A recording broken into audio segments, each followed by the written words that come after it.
Hello friends, आज की इस वीडियो में हम लोग बहुत ही इंपॉर्टेंट टॉपिक के बारे में चर्चा करने वाले हैं जो कि आपके बोर्ड एग्जाम के लिए बहुत ही इंपॉर्टेंट रहेंगे। और हालांकि आपके बोर्ड एग्जाम में हर साल पूछे जाते हैं समास को लेकर के, जिसमें कि हर बार 5 या 10 नंबर को पूछा जाता है। तो इस वीडियो में हम लोग क्या करेंगे, समास का पूरे समास का जितने भी समास के भेद है उनका एक जबरदस्त ट्रिक आपके लिए लेकर आए हैं जो कि आपने शायद ही कभी पढ़े होंगे। क्योंकि समास इस वीडियो में समास का डिफिनेशन, समास के उदाहरण और अंतर भी टोटल चीज कवर करेंगे। और हाँ, एक और चीज बात बताना भूल गए कि कॉन्सेप्ट और ट्रिक एक ही वीडियो में हम लोग कवर करेंगे। आपको ये नहीं लगेगा कि सर कॉन्सेप्ट क्लियर करा रहे हैं या फिर ट्रिक बता रहे हैं, दोनों सेम लगेगा। बहुत ही इंटरेस्टिंग वीडियो होने वाली है, इसलिए वीडियो को शुरू से अंत तक वॉच कीजिए। क्योंकि एग्जाम की दृष्टि से अगर देखा जाए तो इसमें हर साल बताया आपको 5 या 10 मार्क्स से पूछे जाते हैं और आपको 15 मिनट के अंदर 5 या 10 मार्क्स हमेशा के लिए मिल जाएगा। और जिंदगी भर में कभी भी समास को लेकर के प्रॉब्लम नहीं आएगा। क्योंकि बहुत सारे स्टूडेंट कमेंट भी करते हैं कि समास में सर पहचानने में दिक्कत आ जाती है, जैसे कि कर्मधारय और बहुव्रीहि। ये सबसे बड़ा सताएगा आपको, सबसे बड़ा यही सताता है। कर्मधारय, द्विगु समास, तत्पुरुष समास भी साथ आता है। तो सभी चीज को कवर करेंगे। तो सबसे पहले ये जानते हैं कि समास किसे कहते हैं। तो समास किसे कहते हैं, तो हमारा एक डायग्राम बना हुआ है, ठीक है। डायग्राम में पहला हमारा समास, तो समास को पहले लेंगे, उसके बाद समास के भेद, उपभेद, उदाहरण, अंतर, जितने भी उपभेद के प्रकार है सारे चीज को कवर करेंगे, ठीक है।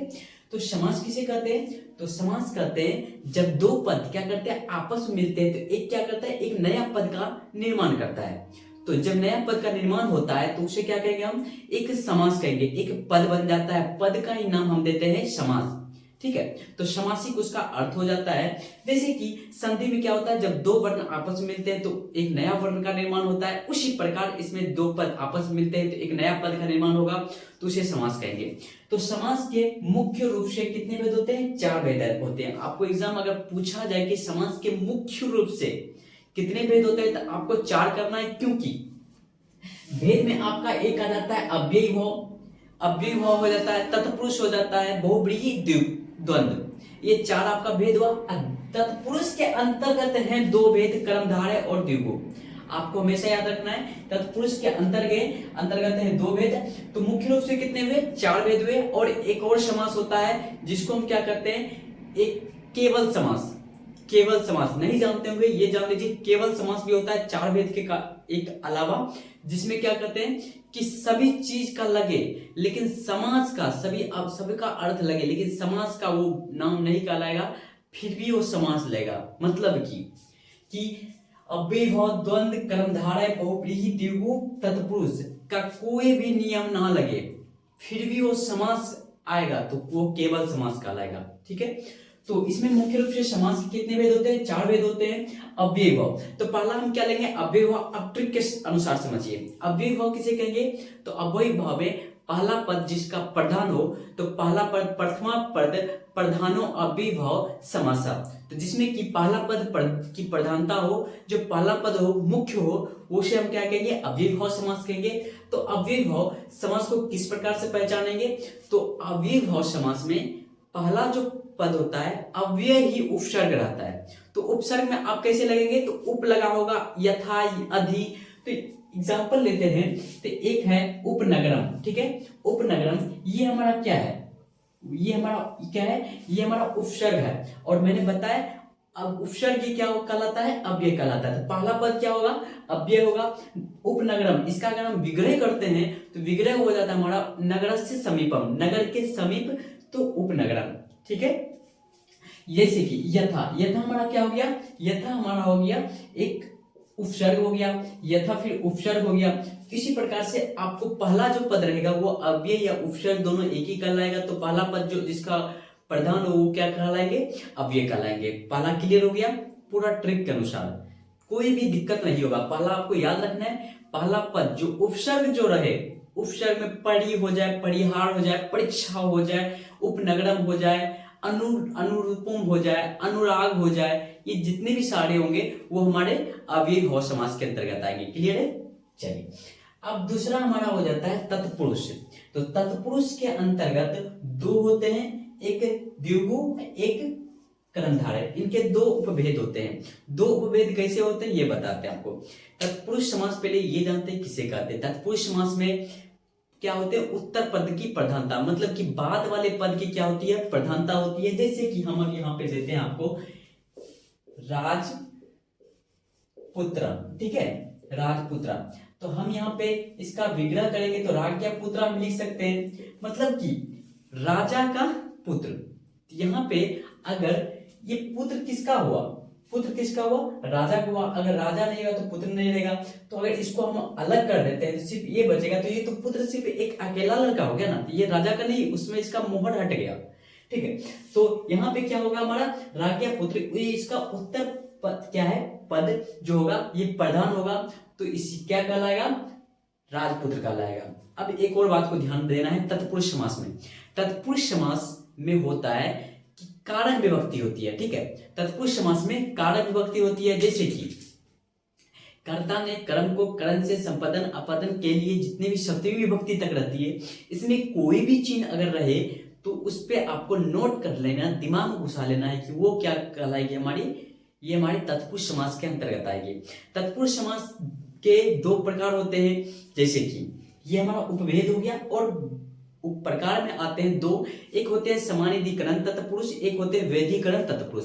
तो समानाधिकरण तत्पुरुष किसे कहेंगे, जिसमें कि दोनों पद क्या हो, समान विभक्ति हो। तो दोनों पद अर्थात जैसे कि राज्ञा पुत्र, ये हमारा क्या हो गया, दोनों पद क्या है, समान विभक्ति में है। तो अर्थात समान विभक्ति में आएगी तो हमारे क्या कहलाएगी, समानाधिकरण तत्पुरुष कहलाएगी। और वैधिकरण के अंतर्गत, अब ध्यान दीजिएगा थोड़ा सा, वैधिकरण के अंतर्गत 6 भेद होते हैं, 6 प्रकार होते हैं।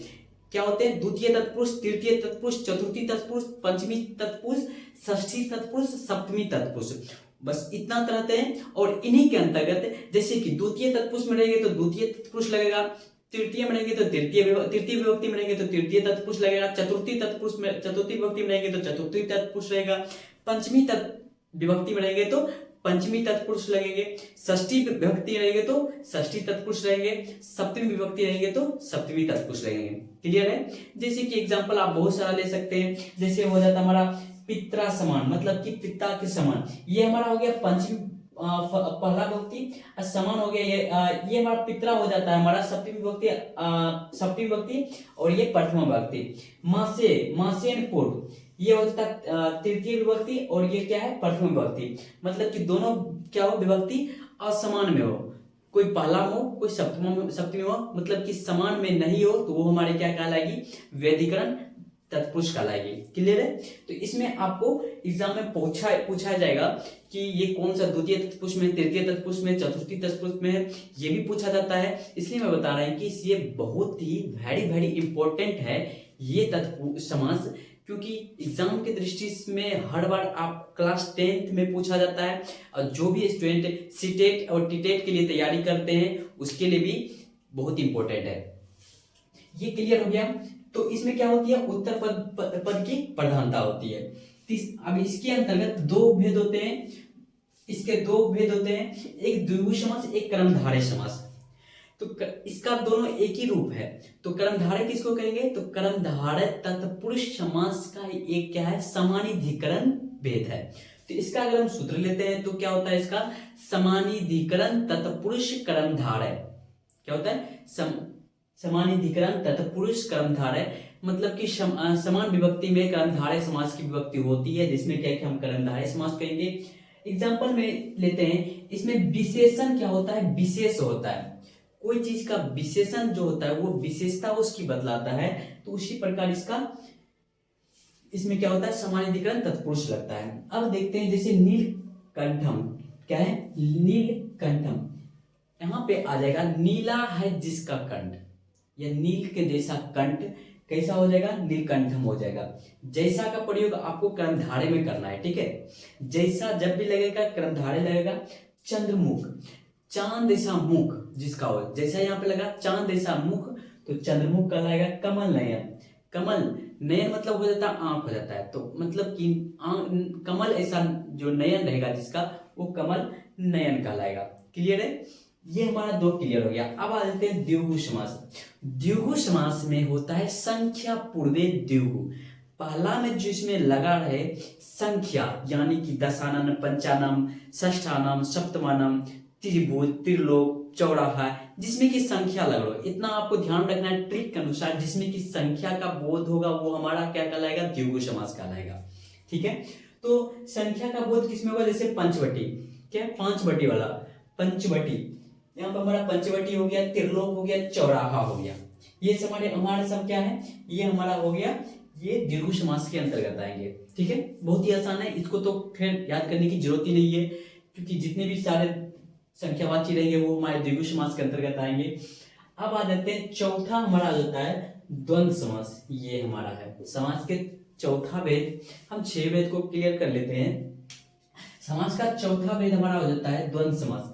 अब द्वंद्व समास किसको कहते हैं, द्वंद्व समास का पहले सूत्र जान लेते हैं। चार्थे द्वंद्वा होता है। ठीक है, तो चार्थे द्वंद्वा मतलब होता है कि च के अर्थ में चार्थे, अगर हम चार्थे लिखते हैं तो च के अर्थ में लगने वाला जो होगा वो हमारा चार्थे लगे, चार्थे द्वंद्वा होगा। तो च मतलब क्या होता है, संस्कृत भाषा में च का मतलब और होता है, और हिंदी में तो च का मतलब और ही होता है। तो इसमें जिसमें कि च का अर्थ छुपा रहे वो हमारा क्या कहलाएगा, द्वंद्व समास कहलाएगा। तो इसमें होती है दोनों पद की क्या होती है, प्रधानता होती है। अर्थात अगर कहा जाए जैसे कि राम लक्ष्मण, क्या राम लक्ष्मण, तो हिंदी में इसको कहेंगे राम लक्ष्मण, और संस्कृत में पढ़ेंगे तो राम लक्ष्मणों का से बोधित करेंगे। तो राम लक्ष्मण मतलब हो जाता है राम, रामस्य चो लक्ष्मण चो। ठीक है, माता पितरो, माता चो पिता चो, पाप पुण्य, पाप चो पुण्य चो, राधा कृष्णो, तो राधा चो कृष्ण चो। क्लियर है, ये हमारा हो जाता है द्वंद्व समास के अंतर्गत। इतना आपको ध्यान रखना है कि च का अर्थ में लगने वाला जो होगा वो हमारा चार्थे द्वंद्वा रहेगा, यानी कि द्वंद्व समास के अंतर्गत आएंगे। बताइए, इतना सब जबरदस्त ट्रिक आपको कहीं मिलेगा? टोटल चीज हो गया, इतना चीज हम क्लियर कर लिए। देखिए बहुत ही शॉर्ट ट्रिक के साथ बता रहे हैं आपको। कहीं भी इसमें जिस लगाओ कि संख्यावाची द्विगु मानना है, तत्पुरुष में उत्तर पद की प्रधानता, ज्ञान की कारक विभक्ति होगी तो तत्पुरुष हमारी हो जाएगी। क्रम धारे में इसका समानाधिकरण होता है, जैसे जैसा का बोलो। द्वंद्व में हो जाता है च का अर्थ में मतलब कि और के अर्थ में लगने वाला, तो हमारा आ जाएगा द्वंद्व समास। अब आ जाते हैं, हमारा लास्ट बचा है एक बहुव्रीहि समास। गौर कीजिएगा, बहुव्रीहि समास कहेंगे जिसमें कि जैसे कि मैंने बताया अभी बहु समास में पहला पद की प्रधानता, उसके बाद तत्पुरुष समास में उत्तर पदार्थ की प्रधानता, और दो हो गया। और द्वंद्व समास में हो जाती है दोनों पद की प्रधानता, और बहुव्रीहि समास में होती है कि दो पद में से कि कोई भी पद की प्रधानता ना हो, वो पद से किसी अन्य पद क्या हो बन जाती है। तो मतलब कि अन्य मतलब तीसरा पद की प्रधानता हो जाएगी, तो हमारे क्या कहलाएगी, बहुव्रीहि समास कहलाएगी। क्लियर है? नहीं होगा, रुकिए बताते हैं आपको कैसे। जैसे कि हम ले लिए एक, यहां पे थोड़ा सा मिटाते हैं, हम ले लिए एक नीलकंठ। ठीक है, नीलकंठ, गौर कीजिएगा। ठीक है, नीलकंठ, तो नील मतलब क्या होता है, नीला। ठीक है, ये हम लिख सकते हैं नीला। कंठ मतलब क्या होता है, कंठ ही होगा, तो कंठ हम देते हैं। ठीक है, अब नीलकंठ से क्या बन रहा है, कुछ नहीं बन रहा है। ये नीलकंठ, नीला है जिसका कंठ, नीला है जिसका कंठ, नीलकंठ के लिए ये हमारा क्या हो जाता है, नीला किसका रहता है, नीला किसका रहता है, तो शिव का रहता है। क्या बना, तीसरा पद कुछ और बना, क्योंकि यहां पे कुछ और होना चाहिए, बट निकला रिजल्ट क्या, शिव निकला। एग्जांपल में एक और लेते हैं, पीतांबर। पीतांबर, ठीक है, पीतांबर मतलब पीत मतलब क्या होता है, पीला होता है। अंबर मतलब क्या होता है, वस्त्र होता है। तो हम पीला वस्त्र लिख सकते थे। अगर हम पीला अगर वस्त्र लिखते तो हमारा कर्मधारय समास हो जाएगा। पीला है जिसका वस्त्र क्या हो जाएगा, कर्मधारय समास हो जाएगा। बट यहाँ पे तो क्या करना है, पीतांबरम का जब हम करेंगे विग्रह, पीतम अंबरम यशस्य स का अगर हम विग्रह कर दिए तो ये हमारा बन गया, ये हमारा हो गया कृष्ण हो जाता है। पीला जिसका अंबर रहता है, जिसका पीला वस्त्र रहता है, वो हमारा क्या कहलाता है, वो हमारे श्री कृष्ण कहलाते हैं।